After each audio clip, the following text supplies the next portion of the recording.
Israel Iran യുദ്ധം മൂലം Hormuz കടലെടുക്ക് അടച്ചതിന്റെ ഫലമായി ഹോർമൂസ് കടലെടുക്കിന്റെ നിയന്ത്രണം ഇറാൻ ഏറ്റെടുത്തിരിക്കുകയാണ്. അതിന്റെ ഫലമായിട്ട് പെട്രോളിയം ഉൽപ്പന്നങ്ങൾ യൂറോപ്യൻ രാജ്യങ്ങളിലേക്കും ഏഷ്യൻ രാജ്യങ്ങളിലേക്കും എത്തിച്ചേരുന്നത് ഏറെ ദുസ്സഹമായിക്കൊണ്ടിരിക്കുകയാണ്.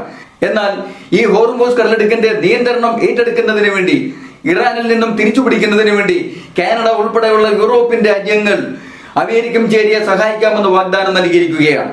ഏതെങ്കിലും കാരണവശാൽ ഹോർമൂസ് കടലെടുക്ക് ആക്രമിക്കപ്പെട്ട് കഴിഞ്ഞാൽ, ഹോർമൂസ് കടലെടുക്കിൽ ഒരു യുദ്ധമുണ്ടായി കഴിഞ്ഞാൽ ഇന്റർനെറ്റ് പാക്കേജ് കടന്നു പോകുന്ന Hormuz കടലെടുക്കിന്റെ അടിയിലൂടെയാണ്.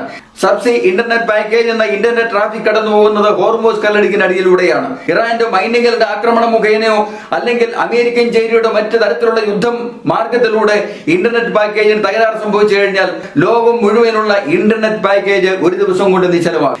WhatsApp, video call, mobile മുഖേനയുള്ള money transfer, mobile datas, banking datas തുടങ്ങിയ എല്ലാവിധ സംവിധാനങ്ങളും തകരാറിലാകും. ലോകത്തിലെ വൻകിട കമ്പനികൾ ഉൾപ്പെടെ കോടിക്കണക്കിന് രൂപ മുടക്കിയിട്ടുള്ള ഇന്റർനെറ്റ് സബ്സി കേബിളാണ് ഹോർമൂസ് കടലിടുക്കിലൂടെ കടന്നു പോകുന്നത്. ഇതിന് കേടുപാട് സംഭവിക്കുന്നതോടുകൂടി ഇന്നുണ്ടായിരിക്കുന്നതിനെക്കാട്ടിൽ വലിയൊരു ദുരന്തമായിരിക്കും നമുക്ക് ലോകത്തിൽ ഉണ്ടാകുവാൻ പോകുന്നത്. അമേരിക്കയുടെ സാമ്രാജ്യത്വമോഹവും ഇസ്രയേലിന്റെ ചൗരക്കൊതിയും ഇറാന്റെ തിരിച്ചടിയും കൂടി ചേരുമ്പോൾ ഈ സബ്സി ഇന്റർനെറ്റ് കേബിളിന് തകരാറ് സംഭവിക്കാതെ ഇരിക്കട്ടെ. അത്തരത്തിലുള്ള ഒരു ദുരന്തത്തിന് നമുക്ക് സാക്ഷിയാകാതെ ഇരിക്കാം എന്ന് നമുക്ക് ആഗ്രഹിക്കാം.